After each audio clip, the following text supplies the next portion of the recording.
Hello everyone, Tmmgamer here, and today I have the pleasure of bringing you another one of my football talk commentaries where I spend a bit of time talking about real life football, what's been happening in the Premier League and around the world, and just generally have a little bit of a talk. So today I'm going to be talking about what I think has been a little bit of a mad period for the Premier League, but before I get into that, there's one thing I wanted to quickly mention: the game I am playing in the background. Now some of you may recognise this a little bit from the tutorial uploaded yesterday, which if you didn't catch that out was a defending tutorial just running over the appreciation of space and how important it is in how well you defend. So if you haven't seen that, definitely check that out. But this game is a game between me and my mate John. I'm Atletico Madrid and he's Arsenal, as you can see. And this is a really interesting game. It's a game I played pretty well in, actually. First half I pretty much dominate the game. John comes back into it in the second. And it's quite an interesting watch in the background, so something definitely for you to check out. I am thinking of doing a team tutorial on Atletico Madrid, actually. They're a team that I had a lot of success with. This was actually the first game I'd ever played with them on FIFA 14. And I really did enjoy them, really did enjoy playing with them. So, playing a 4-2-2-2 as well, another formation which is interesting. And one that I haven't played too much with on this FIFA, but it definitely seemed to work in this game. So, possibilities for 2 more tutorials coming up right there. But the thing I wanted to talk about today was the recent managerial sackings in the Premier League. The Managierial sacking, the Steve Clarke sacking, and most recently the Villas-Boas sacking, because I cannot believe that Villas-Boas has been sacked. And I was actually talking to John about this yesterday when we were playing these games. Spurs are doing so much better than they were last season. They've got more points, they're higher in the table, and yeah, they've had a couple of bad results. There's no denying that. But if you sack managers every time they have a bad result, Paul Lambert would have lasted about 3 weeks in his job at Aston Villa. David Moyes would already be sacked at Manchester United. Arsene Wenger would have been sacked 7 years ago at Arsenal. You cannot just wield the axe in such, it's a reckless manner, a real reckless manner, because when you look at the teams around the world which have had prolonged periods of success, they've had success because of stability. Look at Manchester United, they have been the most successful team in Britain for 20 years. And for the vast majority of that time, in fact for all of that time, they've had one manager, Sir Alex Ferguson. Sir Alex Ferguson, he very nearly got sacked 3 or 4 years into his reign at Manchester United, and people don't remember that. He was very close to getting sacked, but they stuck with him. They stuck with him, and you can say what a great decision that was, because now he's revered all around the world as one of the greatest managers of all time. And for me, the sacking of Villas-Boas is just such a short-sighted move. It's incredible. Some managerial sackings, you definitely see them come in and you think, yeah, that's the right thing to do. Major examples of that this season are Paulo Di Canio. Paulo Di Canio was blatantly hated by every single player in his dressing room. There's no question about that. You had all of these ludicrous stories coming out that he'd banned tomato ketchup and he'd banned smiling at the training ground and all that. And you don't get these sort of stories coming out of clubs unless the manager is one plank short of a bench. And with Paulo Di Canio, that's definitely the case. He was just not right for Sunderland, blatantly not right. They bought him in, he kept them up, but from that point on, he was already past his sell-by date and he needed to be moved on. The next manager who this season's been sacked, and I think's the right thing, was Managierial. Managierial, in my opinion, is a very good manager. I really do like him. I think he's a nice guy. He's a competent manager, but he'd just come to the end of his time at Fulham. You could see that. You could, sitting on the side of the pitch after games with his head in his hands, and at press conferences, he looked like he was out of confidence and he wasn't fit for the job anymore.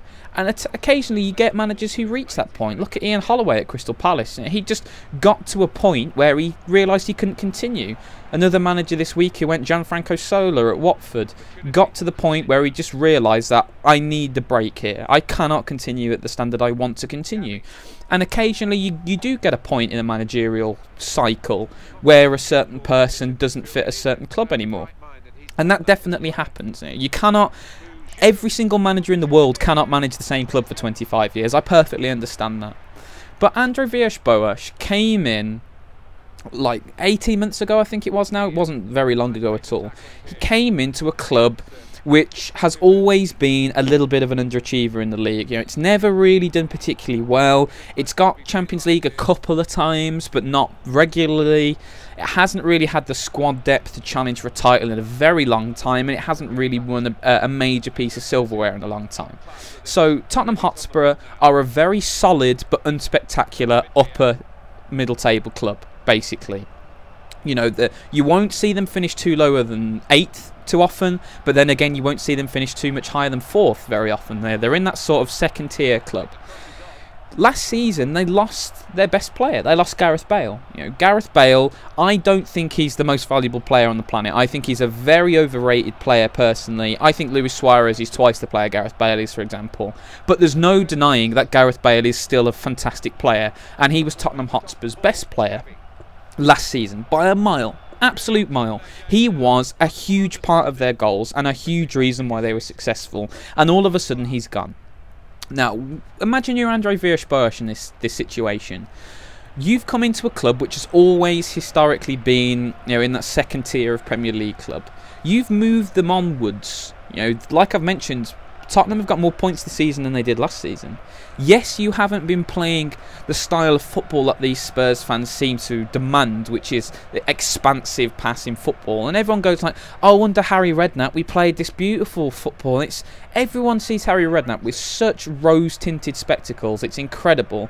How many clubs does he need to financially bankrupt before people realise he's a bit of a charlatan? Look at all the lies and rubbish he printed in his autobiography, which is just absolute crap.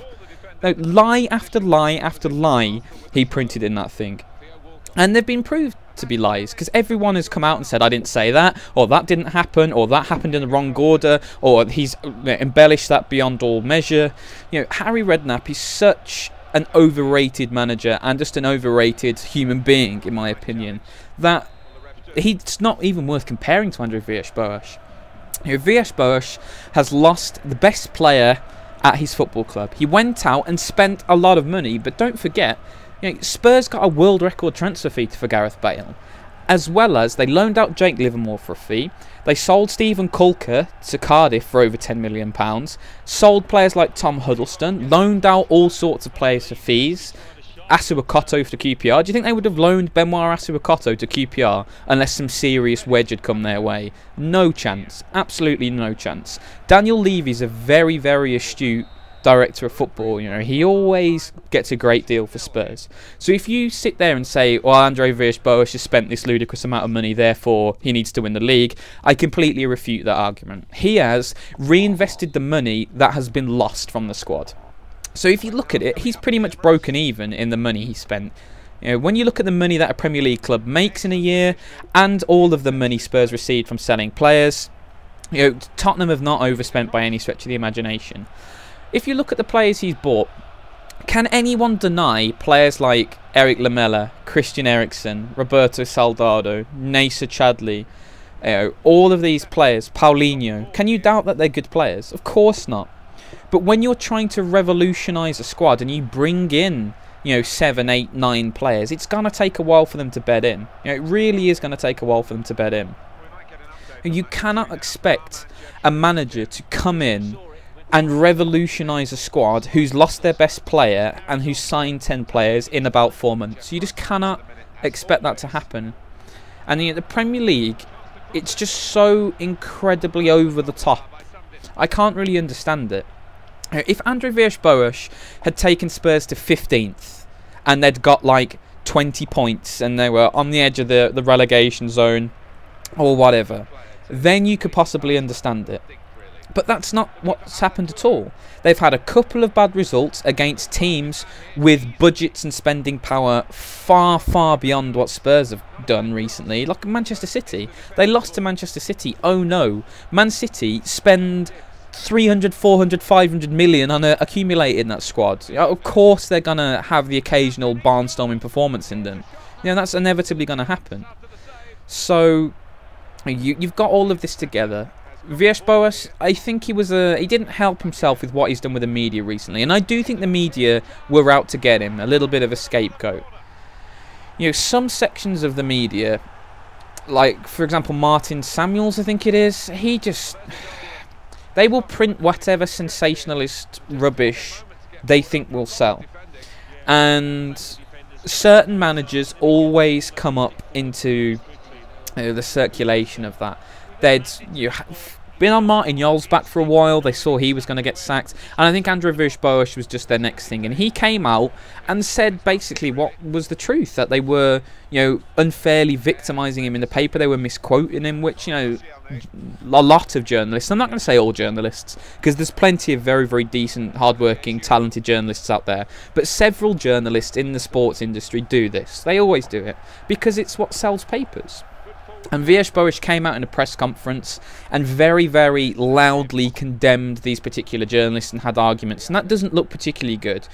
I personally agree with Villas-Boas. I do think he was harshly treated in the media, but that's not really the image you want to be coming out with. You need to be a little bit more savvy than that, and that's what I think cost AVB a little bit. Came out and he was a little bit too passionate. The Paolo Di Canio thing. Paolo Di Canio is too headstrong to be an effective handler of the media. He thinks he's right too often, and occasionally you get players or managers who have such a force of personality that they can carry that across. I mean, the primary example is Jose Mourinho. I mean, Jose Mourinho sits there with a little half smile on his face in every press conference and shrugs and goes, I don't know, possibly, and all that sort of stuff, and the press lap it up because he's that particular type of personality.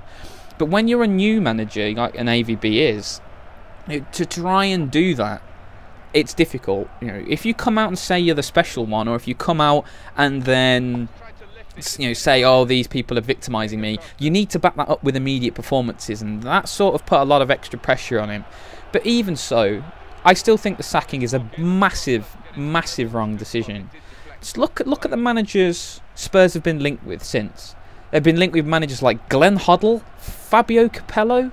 Are these managers who are really going to be the future of Tottenham Hotspur Football Club? In 10 years' time, is Glenn Hoddle or Fabio Capello still going to be within a chance of managing Tottenham Hotspur? Absolutely no chance. Spurs, by sacking AVB, have thrown away a chance of establishing a proper dynasty at Spurs. They've thrown that away because of a couple of short-term pressures.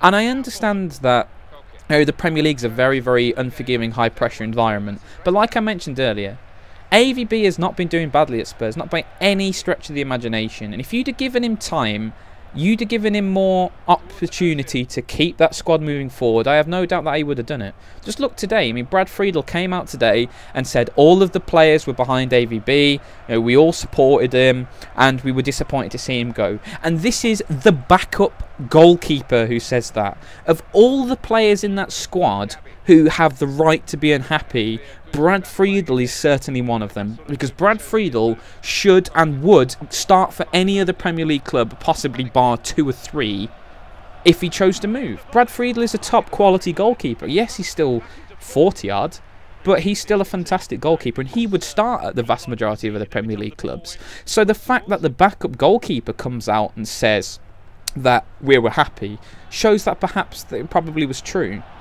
So he had the support of his players. Yes, he'd signed a lot of players, but he hadn't overspent by any stretch of the imagination. Spurs were doing better than they were doing last season, yet he still got sacked. This is one of the things, and I just cannot understand it, and I will never understand that decision. I just think it's so short-sighted, and we'll wait and see who Spurs employ as their new manager. But if they do get someone like Fabio Capello, I literally have no understanding of why. Because how many years is Fabio Capello going to be manager for? 2? 3 at the most? He said the England job was going to be his last job, so he was seriously considering retiring 3 or 4 years ago. Is he really going to hang around for too long? I doubt it. I shake my head in bewilderment at humanity sometimes, and this is just one of those things. I really do hope AVB gets another job, because he was treated so unfairly at Chelsea. He really, really was. And everyone was saying, oh, he dropped the senior players too soon, etc, etc. He's trying to move Chelsea forward. Chelsea cannot rely on John Terry and Frank Lampard for the next 25 years, because it's just not going to happen, they need to start phasing them out. And yeah, perhaps he did it too quickly, but he had the right idea at Chelsea, definitely, and he was sacked far too soon. Don't forget, the squad that he'd assembled won the Champions League for them, so he couldn't have done anything too bad. And he signed Juan Mata at Chelsea, one of the best players the Premier League's seen in the last couple of years, despite Jose Mourinho not wanting to play him. So AVB has done so many good things for all of the clubs he's managed. He's a young manager, he likes to play football in the right way.